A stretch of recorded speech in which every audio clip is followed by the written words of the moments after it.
Hello, my dear friends. Prashant Bajpayee from SR Group of Institutions, Lucknow. Friends, in the last video, we have discussed about a program to print addition or subtraction of two matrices of different orders. Now, we are going to discuss multiplication of matrices. First of all, we have to understand the differences between the procedure which we follow in addition and which we follow in multiplication of matrices. Here is the difference. For the addition or subtraction, the order of each matrix should be same. Means if the first matrix is of order 3 cross 2, then the other matrix also should be of 3 cross 2 and the resultant will be 3 cross 2. यानी कि अगर आपके पास पहली matrix का order जो होगा वही आपके पास सेकंड मैट्रिक्स का ऑर्डर होना चाहिए और उसी ऑर्डर में आपका रिजल्टेंट मैट्रिक्स भी बन के आएगा। सपोज अब एडिशन और सब्ट्रैक्शन कैसे करते थे, वो 1 बाई 1 करते थे। देखिए कैसे, अगर आपके पास पहला नंबर ये है, मान लीजिए मैट्रिक्स आपने फर्स्ट ये बनाई और दूसरी मैट्रिक्स में भी आपने अपनी मर्जी से कोई नंबर फिलअप कर लिया, मीन्स ये, तो यहाँ पे क्या होता था कि 0 0 वाला एलिमेंट दूसरी मैट्रिक्स के 0,0 के साथ ऐड होता था और रिजल्टेंट भी 0,0 वाली पोजीशन पे ही रखा जाता था। यानी 1 to 1 हो रहा है, यानी इसका एडिशन इसके साथ हो रहा है और जो इक्वल रिजल्ट आ रहा है वो आपका इस पोजीशन पे आ रहा है। सिमिलरली इसका एडिशन या सब्सट्रैक्शन इसके साथ होगा और जो रिजल्ट आएगा वो भी इसी पोजीशन पे जाएगा। इसका इसके साथ होगा 4 3 7 और 1 0 वाली पोजीशन पे जाएगा। तो इस तरीके से आप देख रहे थे कि पूरी मैट्रिक्स हमारे पास बन के आ जाती थी। लेकिन आपको पता है कि इस तरीके का मल्टीप्लिकेशन में प्रोसीजर नहीं फॉलो किया जा सकता, क्योंकि मैट्रिक्स का मल्टीप्लिकेशन जो होता है वो एक रो का मल्टीप्लिकेशन एक कॉलम के साथ किया जाता है। पहले सबसे पहले नेसेसरी कंडीशन क्या होती है मैट्रिक्स के मल्टीप्लिकेशन की, कि number of rows in matrix 2 should be equal to the number of column in matrix 1। यानी अब आप देखिए यहाँ पे 2 क्रॉस 3 है, ये पहले मैट्रिक्स की रो है, ये पहले मैट्रिक्स का कॉलम है, ये दूसरी मैट्रिक्स का रो है, ये दूसरी मैट्रिक्स का कॉलम है।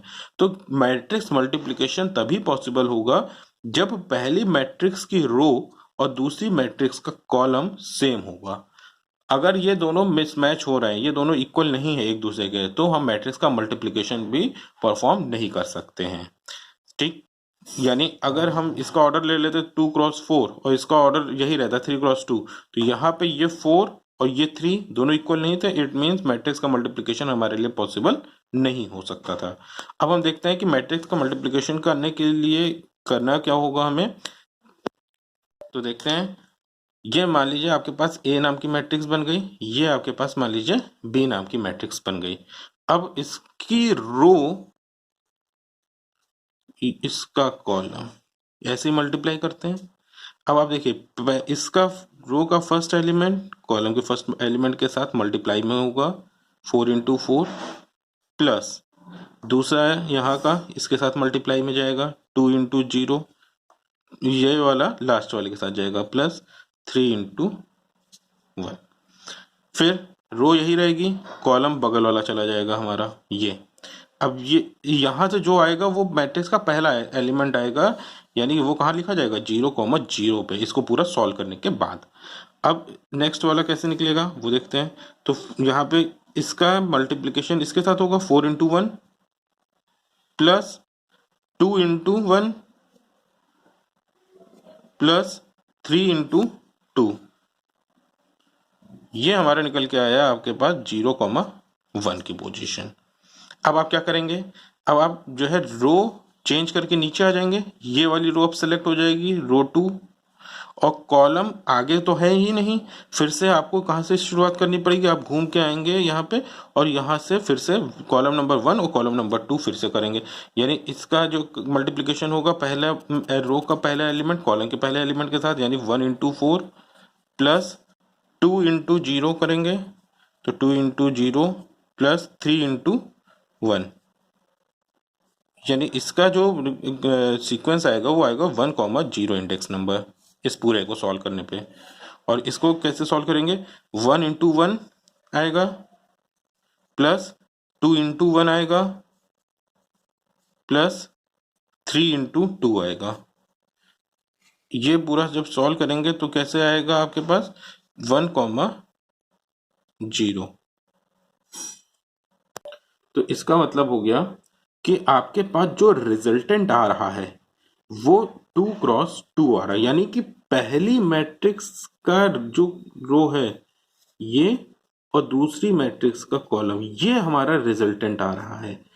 मल्टीप्लिकेशन करने के लिए पहली मैट्रिक्स का कॉलम दूसरी मैट्रिक्स का रो देखा जाएगा, सेम होना चाहिए, और जो इससे हमारा रिजल्टेंट मैट्रिक्स बनेगा उसमें R1 यानी कि रो 1 की वैल्यू और C2 यानी इस वाले मैट्रिक्स का कॉलम, ये हमारा एज अ रिजल्टेंट आपको मिलेगा।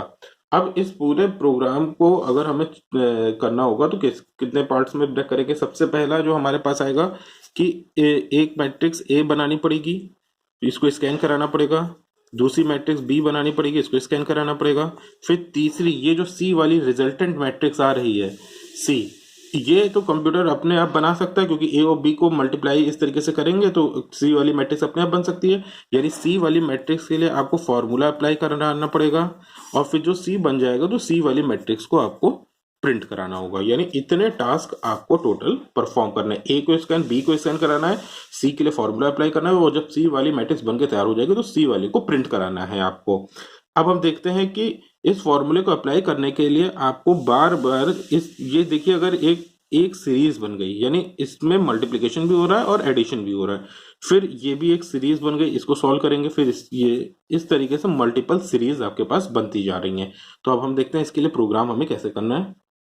तो हम लोगों ने प्रोग्राम देख रहे हैं to print the matrix multiplication of order R1 C1 and R2 C2। For this we have 3 matrices, one of A, one other one is 2, and after that the resultant matrix that is C। तो सबसे पहले हमने पहली matrix A का रो R1 and column C1 enter कराया, दूसरी matrix का रो R2 और कॉलम C2 बी मैट्रिक्स का एंटर कराया। अब हमने देखा था कि मैट्रिक्स मल्टीप्लिकेशन की सबसे नेसेसरी कंडीशन होती है कि C1 की वैल्यू यानी पहले वाले मैट्रिक्स के कॉलम की वैल्यू R2 यानी कि रो 2 के बराबर होनी चाहिए, और अगर ऐसा नहीं है तो हमें मैट्रिक्स मल्टीप्लिकेशन पॉसिबल नहीं है। तो हमने चेक कर लिया कि अगर C1 की वैल्यू नॉट इक्वल्स टू है R2 के, तो हमने प्रिंट करा दिया matrix multiplication is not possible. और अगर ये कंडीशन सेटिस्फाई नहीं हो रही है तो इसका मतलब है कि हम मैट्रिक्स मल्टीप्लाई कर सकते हैं। तो अब हम क्या करेंगे, पहले ए वाली मैट्रिक्स को स्कैन कराएंगे, फिर बी वाली मैट्रिक्स को स्कैन कराएंगे, फिर सी वाली मैट्रिक्स को जनरेट करने के लिए फॉर्मूला अप्लाई करेंगे, और देन सी वाली मैट्रिक्स को प्रिंट कराने के लिए फिर से लूप चला के उसको प्रिंट करा देंगे। ये देखिए, ये पूरा प्रोसीजर मैंने फॉलो किया यहाँ पे ए वाली मैट्रिक्स के अंदर एलिमेंट्स को स्कैन कराने के लिए। तो स्टेप नंबर 1 जैसे हमने बताया था कि आपको 4 पार्ट्स में पूरा प्रोग्राम ब्रेक कर सकते हैं कि ए को स्कैन कराएंगे, बी को स्कैन कराएंगे, फिर सी वाली मैट्रिक्स के लिए फॉर्मूला अप्लाई करेंगे एंड देन सी को प्रिंट कराएंगे। तो ये पूरा प्रोसीजर आपको फॉलो हो रहा है ए वाली मैट्रिक्स को स्कैन कराने के लिए। आप देखिए इसमें रो 1 R1 था और यहाँ पे कॉलम आपके पास C1 था, तो आपने लूप चलाया, फिर सेम इसी प्रोसीजर को आपने फिर से फॉलो किया मैट्रिक्स बी के अंदर एलिमेंट्स को फिलअप करने के लिए। इसमें रो 2 थी, R2 हो गई, और जो हमारे पास कॉलम था वो C2 हो गया। ये देखिए यहाँ पे हमने बी को अप्लाई करा दिया, बी के अंदर मैट्रिक्स स्कैन हो गई। हाँ, यानी हमारा 2 टास्क कंप्लीट हो गए हैं, ए स्कैन हो चुका है, बी स्कैन हो चुका है। अब तीसरा काम क्या बचा कि सी वाली मैट्रिक्स कंप्यूटर क्योंकि फॉर्मूले से अपने आप बना सकता है, इसकी वैल्यू यूजर को इनपुट के रूप में देने की जरूरत नहीं है। तो सी वाली मैट्रिक्स को अब हम लोग फॉर्मूला कैसे अप्लाई करेंगे वो देखते हैं आगे। तो फ्रेंड्स, हम लोगों ने ए और बी को स्कैन करने के बाद अब हम लोग स्टेप नंबर 3 पे बढ़ते हैं, जो कि है कि सी वाली मैट्रिक्स को जनरेट करने के लिए कंप्यूटर में कौन सा फॉर्मूला अप्लाई किया जाए। तो ये फॉर्मूला है। अब हम लोग देखते हैं कि फॉर्मूला आखिर कहाँ से बन के आया। तो अभी आपने देखा था कि अगर आपके पास पहली मैट्रिक्स का ऑर्डर 2x3 था और 3x2 था, तो जो रिजल्टेंट मैट्रिक्स बन रही है वो किसके आधार पर बन रही थी, R1 के आधार पे और C2 के आधार पे, यानी पहली मैट्रिक्स के रो और दूसरी मैट्रिक्स के कॉलम के बेसिस पे रिजल्टेंट मैट्रिक्स बन रही है। यानी इसीलिए हमने यहाँ पे देखिए जो सी वाली मैट्रिक्स को फॉर्मूला अप्लाई कर रहे हैं, यहाँ पे जो गया है लूप आपका वो पहली मैट्रिक्स के लिए रो के लिए यानी R1-1 किया हमने, और दूसरी मैट्रिक्स के कॉलम के तक जाना था, इसलिए हमने इसको C2-1 किया हुआ है। तो यहाँ पे कंफ्यूज मत होइएगा, क्योंकि ये रिजल्टेंट मैट्रिक्स है और रिजल्टेंट मैट्रिक्स का ऑर्डर कहाँ से निकल रहा है, ये इस वाली मैट्रिक्स के रो के आधार पे निकल रहा है और इस वाली मैट्रिक्स के कॉलम। इसमें देखिए आप यहाँ पे 2x3 था, तो यहाँ पे इसकी R1 की वैल्यू 2 थी और यहाँ पे C2 की वैल्यू 2 थी, और यहाँ पे आप रिजल्टेंट देखिए ये भी 2x2 आ रहा है। इसी वजह से जब C वाली मैट्रिक्स को हमें जनरेट किया तो यहाँ पे वो R1-1 इसकी रो हो गई और इसका कॉलम नंबर C2-1 हो गया। अब अगर आप देखिए तो यहां पर आपको बार बार प्लस ऑपरेशन भी परफॉर्म करना वाला है, यानी इतने को निकालने के लिए भी प्लस करना है, फिर इस वाले को सॉल्व करने के लिए भी आपको प्लस करना है, यानी आपको multiple times as a series इसको सॉल्व करना है। और हमने बताया था कि जब सीरीज में सॉल्यूशन किसी चीज को ऐड करते हैं तो उसमें इनिशियल वैल्यू को हमेशा 0 से इनिशियलाइज किया जाता है। अब आप देखिए इसी वजह से यहाँ पे हमने Cij की वैल्यू 0 एज्यूम करी हुई है। अच्छा, Cij की वैल्यू 0 क्यों एज्यूम करी है? क्योंकि जब हमारे पास 0 0 है ये इंडेक्स नंबर, तब भी हमें यहाँ पे एडिशन करने के लिए शुरुआत 0 से करनी है। यहाँ पे 0 1 जब इंडेक्स नंबर हो गया तब भी एडिशन करने के लिए शुरुआत 0 से करनी होगी। जब हमारे पास इंडेक्स नंबर 1 0 होगा तब भी शुरुआत 0 से करनी है, और 1 1 होगा तब भी इंडेक्स की शुरुआत हमें 0 से करनी है। तो बार बार हमें जितनी बार रो और कॉलम बदल रहा है उतनी बार सीरीज को सॉल्व करने के लिए, इस इक्वेशन को सॉल्व करने के लिए इनिशियल लेवल पे हमें 0 ही इनिशियलाइज करना है। तो हम इस Cij बराबर 0 को इंटीजर वाली लाइन में नहीं लिख रहे हैं, क्योंकि अगर इंटीजर वाली लाइन में लिखते तो वो फर्स्ट टाइम के लिए तो 0 से शुरुआत करता, लेकिन इसके लिए वो 0 से शुरुआत नहीं कर सकता था, जबकि हमें शुरुआत यहां पे भी 0 से करनी है, यहां पे भी 0 से ही करनी है। इस वजह से हमने इसको क्या किया, लूप के अंदर डाल दिया कि जितनी बार i और j की वैल्यू चेंज होगी उतनी बार Cij हमारा 0 से इनिशियलाइज होगा। अब आप देखिए कि ये वाला लूप क्या रिप्रेजेंट कर रहा है, ये हमारा रिप्रेजेंट कर रहा है कि हमें मल्टीप्लिकेशन जो करना है वो कैसे करना है। तो अगर आप देखिए तो पहले मैट्रिक्स की रो आपने फिक्स कर दी है और दूसरे मैट्रिक्स का हमने क्या फिक्स किया हुआ है, कॉलम। यहाँ पे 0 0 0 कॉलम 0 है और इस वाले में रो फिक्स है 0 0 0। इस वजह से आप देखिए हमने क्या किया, यहाँ पहली मैट्रिक्स की रो में i को फिक्स कर दिया, दूसरी मैट्रिक्स के कॉलम में हमने j को फिक्स कर दिया। अब हमारा चेंज कैसे हो रहा है वो देखते हैं कि कितनी बार मल्टीप्लिकेशन परफॉर्म होगा। जितना हमारे पास इसमें 1 2 3 एलिमेंट है और यही 3 एलिमेंट इसमें, यानी या तो हम इसको कितनी बार करना है, इसको C1 से डिसाइड कर सकते हैं या फिर हम इसको R2 से डिसाइड कर सकते हैं, क्योंकि दोनों की वैल्यू सेम है। C1 should be equals to R2। तो इस वजह से हम यहाँ पे C1-1 लेके चल रहे हैं, लेकिन अगर आप चाहते हैं तो यहाँ पे R2-1 लेके भी चल सकते हैं, इससे आंसर के ऊपर कोई इफेक्ट नहीं आएगा। इसके बाद आपने ये Cij बराबर Cij प्लस, क्योंकि आपको प्लस करना था, अब किसका करना है, Aik इंटू Bkj का। देखिए हम इसमें लेके चलते हैं कि आपके पास ये मैट्रिसेस पहले से बनी हुई थी, अभी आपने एग्जांपल देखा तो ये कैसे निकल के आ रहा है वो देखते हैं। अभी आपके पास i की वैल्यू 0 है, यहां से यहाँ पे j की वैल्यू भी अभी आप 0 लेके चल रहे हैं और यहां से k की वैल्यू भी अभी आप 0 लेके चल रहे हैं, यानी कि पहली मैट्रिक्स का A0 0 मल्टीप्लाई किससे हो गया, B वाली मैट्रिक्स के 0,0 से, यानी इसका मल्टीप्लिकेशन इसके साथ हुआ 4 इंटू 4। ये देखिए 4 इंटू 4 यहाँ पे आ गया। अब इसको क्या करना था, प्लस करना था, तो प्लस लगाया। अब आपने क्या किया, पहला ब्रैकेट जो है सबसे अंदर वाले लूप का बंद होता है, यानी k की वैल्यू में इंक्रीमेंट किया, k की वैल्यू कितनी हो गई 1, तो k। अब अगला मल्टीप्लिकेशन किसका किसका कर रहे हैं वो देखिए।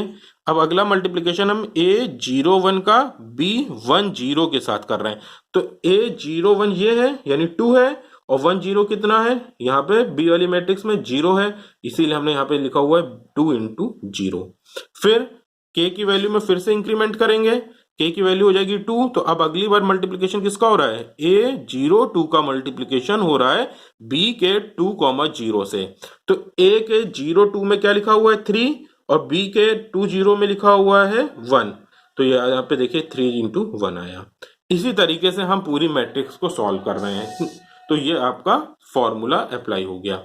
अब इस फॉर्मूले से जो मैट्रिक्स बन गई है उसको हमें प्रिंट कराना होगा, तो प्रिंट कराने के लिए फिर से आपको मैं याद दिला दूं कि यहाँ पर आपने देखा था कि पहली मैट्रिक्स के रो जो था वही आंसर वाली मैट्रिक्स में रो बन रहा था, तो R1 -1 किया, और जो दूसरी मैट्रिक्स का कॉलम था नंबर का, वही कॉलम नंबर -1 जो है ये दूसरे रिजल्टेंट मैट्रिक्स का कॉलम बन गया। इससे आपने जो मैट्रिक्स बनी उसको प्रिंट करा दिया और ये आपका पूरा कंप्लीट हो रहा है यहाँ पे प्रोग्राम।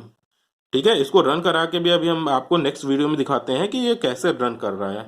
Thank you class.